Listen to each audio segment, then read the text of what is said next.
오늘 우리에게 주신 하나님의 말씀은 구약성경 창세기 12장 1절부터 4절까지의 말씀입니다. 창세기 12장 1절부터 4절까지의 말씀입니다. 제가 받들어 읽겠습니다. 여호와께서 아브라함에게 이르시되 너는 너의 고향과 친척과 아버지의 집을 떠나 내가 내게 보여줄 땅으로 가라. 내가 너로 큰 민족을 이루고 내게 복을 주어 내 이름을 창대하게 하리니 너는 복이 될지라. 너를 축복하는 자에게는 내가 복을 내리고 너를 저주하는 자에게는 내가 저주하리니 땅의 모든 족속이 너로 말미암아 복을 얻을 것이라 하신지라. 이에 아브라함이 여호와의 말씀을 따라갔고 롯도 그와 함께 갔으며 아브라함이 하란을 떠날 때 75세였더라. 아멘. 하나님의 은혜와 평화가 금요기도에 오신 모든 성도님들과 함께 하시기를 간절히 바랍니다. 오늘 우리가 나눌 주제는 바로 성교하시는 하나님입니다. 원 제목은 살아계신 하나님은 성교하시는 하나님이시다라는 제목의 주제입니다. 이 내용은 미션 익스포저라는 책에 존 스토트 목사님, 20세기 복음주의의 대가라고 불리셨던 존 스토트 목사님이 쓰신 글을 요약한 내용입니다. 존 스토트 목사님은 이 성교의 근거를 바로 이 아브라함을 향한 하나님의 약속으로부터 찾습니다. 기독교 성교를 이해하기 위해서는 바로 하나님께서 이 아브라함과 하신 약속을 우리가 알아야 한다라고 이야기합니다. 하나님은 온 우주를 만드신 분입니다. 하나님은 특정한 지역에 소속된 분도 아니시고 특정 민족, 특정 직업을 가진 사람들을 위한 신이 아니었습니다. 고대 근동 지역에는 그런 신들은 흔했었습니다. 특정 지역을 지키는 신, 특정 민족의 신, 특정 직업을 위한 신들이 있었습니다. 그러나 하나님은 그렇지 않으셨습니다. 온 우주를 창조하신 분이었습니다. 하나님께서 창조하신 모든 피조물들의 주인 되시는 분이십니다. 하나님께서는 그래서 다른 사람들에게 관심이 없어졌다거나 그들을 완전히 포기하셨기 때문에 아브라함을 택하신 것이 아닙니다. 하나님께서는 오히려 그들을 통해 하나님의 창조하신 모든 피조물을 복주시기 원하셨습니다. 자, 그렇다면 하나님께서 아브라함에게 하신 약속은 무엇입니까? 첫 번째로는 자손에 대한 약속이었고 두 번째로는 땅에 대한 약속이었습니다. 그리고 세 번째, 복에 대한 약속이었습니다. 자, 그럼 자손과 이 땅과 복이 성교와 무슨 상관이 있는지를 우리가 한번 보도록 하겠습니다. 구약 예언의 성취는 과거와 현재와 미래로 이루어집니다. 과거의 성취는 이스라엘 백성의 삶에서 역사적으로 성취된 것이고 현재의 성취는 그리스도와 그분의 교회 안에서 복음적으로 성취되는 것입니다. 그리고 미래의 성취는 새 하늘과 새 땅에서 궁극적으로 혹은 종말적으로 성취되는 것입니다. 아브라함에게 하신 하나님의 약속은 그의 육체적 자손 곧 이스라엘 백성들 안에서 즉각적이고 역사적으로 성취되었습니다. 셀 수 없을 정도로 무수한 자손에 대해 아브라함에게 하신 하나님의 약속은 그의 아들 이삭과 손자 야곱에게서 확인되었고 점진적으로 그 약속은 문자 그대로 실현되어 갔습니다. 그렇다면 땅에 대한 약속은 어떻습니까? 하나님은 아브라함과 이삭과 야곱에게 하신 약속을 기억하심으로써 자기 백성을 애굽의 노예 상태에서 먼저 구원해 내셨고 그와 같은 이유 때문에 약속의 땅이라 불리우는 광대한 땅을 그들에게 허락하셨습니다. 그리고 나서 그들이 바벨론의 포로로 잡힌 지 또 70년 후에 그 땅을 다시 그들에게 돌려주셨습니다. 그럼 복에 대한 약속은 어떻습니까? 신의 산에서 하나님은 아브라함과 맺으신 자신의 약속을 확인하셨으며 분명히 하셨습니다. 자신께서 이스라엘의 하나님이 되심을 스스로 서약하셨습니다. 그리고 구약의 나머지 부분들을 통해서 하나님 앞에 순종하는 자들이 하늘로부터 오는 복을 누리도록 만들어 주셨습니다. 그런데 문제는 하나님 앞에 하나님을 순종하지 않는 이스라엘이 존재한 게 문제였습니다.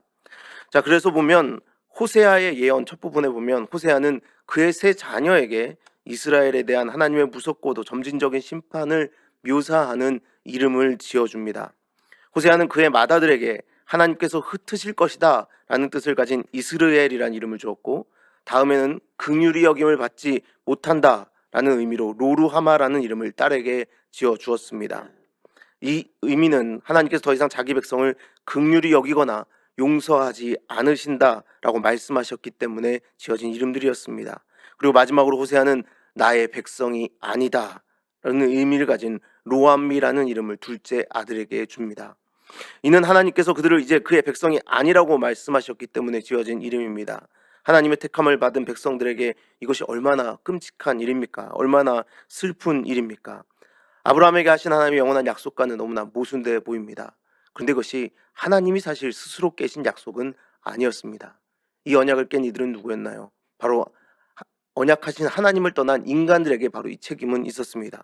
그런데 인간에게 모든 책임이 있을진데, 그 언약을 떠난 인간들에게 책임이 있을진데, 하나님은 그런 그들도 내버려 두지 않으셨습니다. 하나님께서는 거기서 멈추지 않으십니다. 왜냐하면 다가오는 심판 뒤에 회복이 있을 것을 약속해 주십니다. 아브라함에게 하신 약속을 다시 한 번 더 그대로 되풀이하는 말을 하나님께서 하십니다. 호세아서 1장 10절 말씀에 보면, 그러나 이스라엘 자손의 수가 바닷가의 모래같이 되어서 측량할 수도 없고 셀 수도 없을 것이다. 그리고 나서는 호세아의 자녀들 이름 속에 암시된 심판들을 뒤집을 것이라고 말씀하십니다.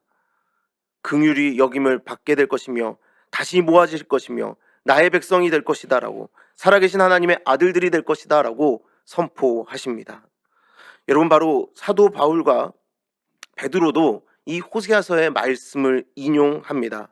그들은 이스라엘의 백성의 양적 팽창에서가 아니라 이방인들이 예수님의 공동체에 포함되는 것에서 그 예언의 성취를 보았습니다. 베드로전서 2장 10절 말씀 보면, 너희가 전에는 백성이 아니더니 이제는 하나님의 백성이요 전에는 긍휼을 얻지 못하였더니 이제는 긍휼을 얻은 자니라. 이런 신약 성경의 시각은 구약의 예언서를 읽을 때 우리에게 굉장히 중요한 단서를 제공합니다.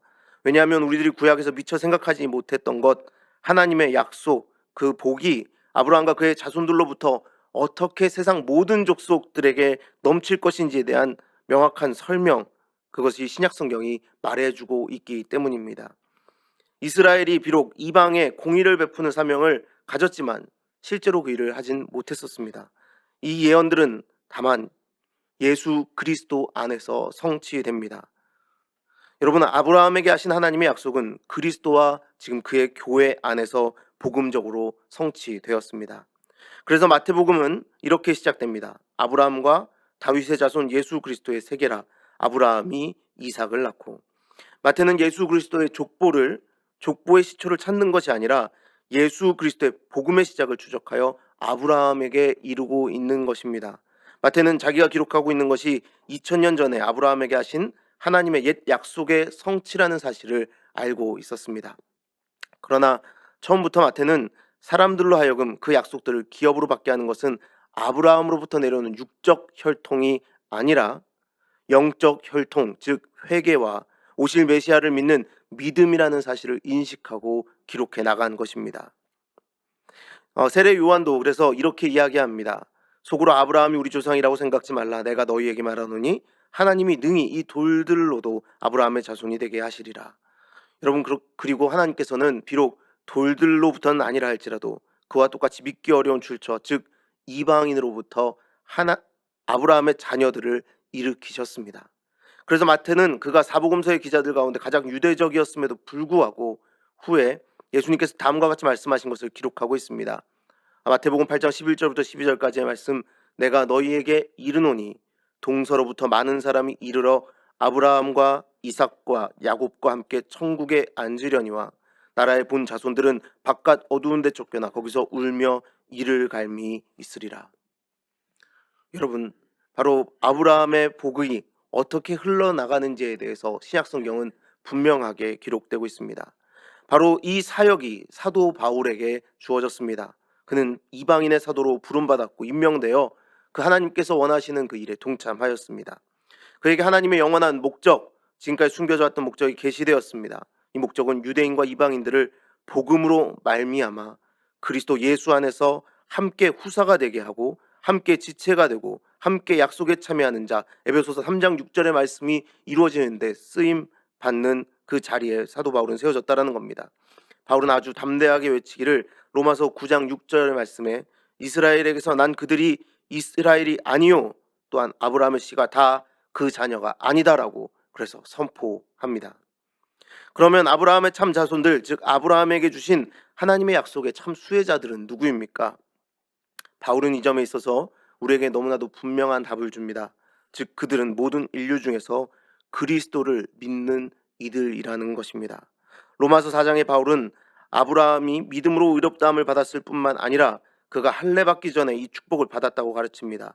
그러므로 아브라함은 할례를 받았든지 할례를 받지 않았든지 간에 그가 즉 유대인이든지 이방인이든지 상관없이 믿음의 본을 쫓는 모든 자의 조상이 된다라고 로마서를 통하여 이야기합니다. 여러분, 아브라함의 참 자손들은 인종적, 지역적 그런 특색을 띠지 않습니다. 유대인으로 태어나든 이방인으로 태어나든 예수 그리스도를 믿는 신자 그 모두는 그 아브라함의 자손이요 하나님의 약속하신 복을 누리는 자들이 되는 것입니다. 약속된 축복과 그 유익들에 대한 그 가르침, 그것은 바로 그래서 갈라디아서 3장에 분명하게 기록됩니다. 갈라디아서 3장 6절부터 9절까지 말씀 중 일부를 제가 읽어드리겠습니다. 그런즉 믿음으로 말미암은 자들은 아브라함의 아들인 줄 알지어다. 믿음이 있는 아브라함과 함께 복을 받느니라. 자, 그럼 모든 족속이 함께 누리는 복, 그것은 무엇입니까? 그것은 구원의 복입니다. 우리는 율법의 저주 아래 있었지만 그리스도가 우리를 대신하여 저주받은 자가 되심으로써 율법의 저주에서 우리를 속량해 주시는 은혜를 누렸습니다. 그리스도 예수 안에서 아브라함의 축복이 이방인들에게 미치게 하고 또 우리로 하여금 믿음으로 말미암아 성령의 약속을 받게 하려 함이라. 그래서 사도 바울은 이야기하죠. 그리스도께서는 우리들로 하여금 아브라함의 복과 칭의의 복 그리고 성령의 내주하심의 복을 유업으로 받게 하시기 위해서 우리의 저주를 짊어지셨습니다. 바울은 갈라디아서 3장 마지막 절 29절을 통하여 이렇게 이야기합니다. 너희가 그리스도께 속한 자면 곧 아브라함의 자손이요 약속대로 유업을 이을 자니라. 여전히 앞으로 이루어질 하나님께서 믿는 이들에게 이렇게 이루어질 복을 주실 것이다 라고 사도 바울은 계속해서 이야기해 나갑니다. 자, 여러분, 그렇다면 이렇게 현재 이루어지는 약속, 현재 이루어지는 이 언약의 이루어짐을 통하여 그 모든 것이 끝나나요? 그렇지 않습니다. 또 세 번째, 여전히 이루어질 약속 성취의 세 번째 단계가 있습니다. 아브라함에게 하신 하나님의 약속은 모든 구속받은 자들의 최후 운명에서도 궁극적이고도 종말론적인 성취를 보여줍니다.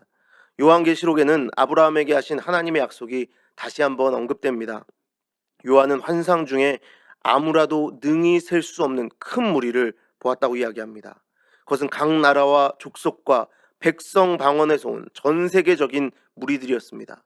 그리고 그들은 하나님의 왕적인 통치를 상징하는 보좌 앞에 서 있습니다. 그의 나라는 마침내 도래했고 그들은 그분의 은혜로운 통치의 모든 복을 누리게 됩니다. 하나님은 그들을 자신의 임재 가운데 보호하십니다. 그래서 그들은 생수의 샘이 흘러나오는 땅에 머물게 되는 것입니다.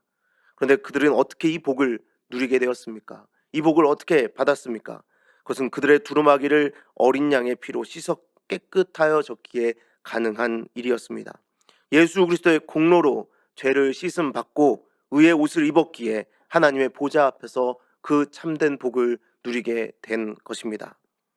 자, 여러분, 이제 아브라함에게 하신 그 약속과 그 성취로부터 그럼 우리가 배워야 할 것, 성교의 근거에 대한 우리가 이야기로 시작되었습니다. 그럼 여기서 우리가 배워야 할 것은 무엇입니까?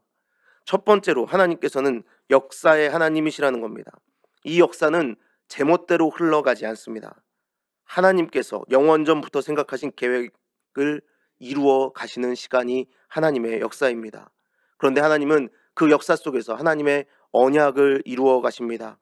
자신이 하신 약속은 반드시 지키시며 끝까지 사랑하시며 신실하심으로 우리와 함께 해주십니다. 그리고 하나님은 복의 하나님이십니다. 내가 너에게 복을 주노라 아브라함에게 말씀하셨고 하나님은 그 복을 믿음의 자손들에게 누리게 하셨다라는 겁니다. 그리고 그분은 자비의 하나님입니다. 때로는 우리가 그런 하나님을 떠날지라도 일방적인 언약으로 하나님께서 맺으신 언약으로 그 언약을 지켜나가시는 분이라는 겁니다. 그래서 천국에 구속받은 사람들이 아무라도 능히 셀 수 없는 큰 무리가 될 수 있었던 것은 그분이 자비하시기에 가능한 일입니다.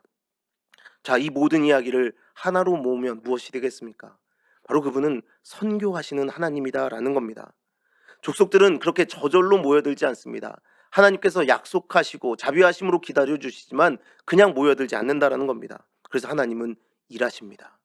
하나님은 일하셔서 하나님께서 복 주시겠다고 약속하신 하나님의 모든 피조물들을 그분 앞으로 모으기를 원하신다라는 겁니다. 역사를 주관하신 하나님께서 스스로 일하고 계시는 그 모습을 우리는 그래서 이 아브라함의 약속을 통하여 봅니다. 그리고 복을 주시며 우리에게 그 아브라함의 씨 믿는 자들에게 그 일을 함께 하자 말씀하십니다. 여러분, 하나님은 여전히 오늘도 하나님을 떠난 이들에게조차도 복을 주시기를 원하시며 자비하신 마음으로 그들을 기다리십니다. 그들과 맺은 언약을 지키고자 하나님은 애쓰고 계십니다. 그리고 믿는 우리들에게 이야기합니다.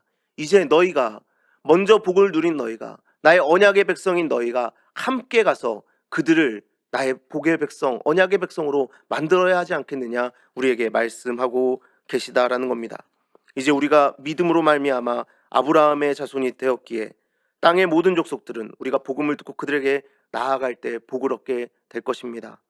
여러분, 하나님은 그분의 약속을 스스로 성취하십니다. 그리고 땅의 모든 족속에게 복을 주시는 일을 주도적으로 이루어 가십니다. 그런데 혼자 하기를 원치 않으시고 우리에게 지금 함께 하자 말씀하십니다. 여러분은 하나님의 살아계심을 믿으십니까? 오늘도 역사하시고 일하시는 그 하나님을 여러분은 여러분의 주로 고백하고 계십니까? 그렇다면 이제 그 언약을 스스로 지키고자 애쓰시는 그 하나님의 일에, 그 하나님의 사역에 우리도 동참해야 될 줄 믿습니다. 그래서 우리 믿는 이들은, 믿음으로 그 하늘의 복을 누리는 이들은 바로 선교사들이 되어야 합니다. 우리가 살아가는 자리에서 우리가 만나는 모든 이들 앞에 그 복음을 전파하는 하나님의 온전한 백성들로 세워지기를 간절히 바랍니다.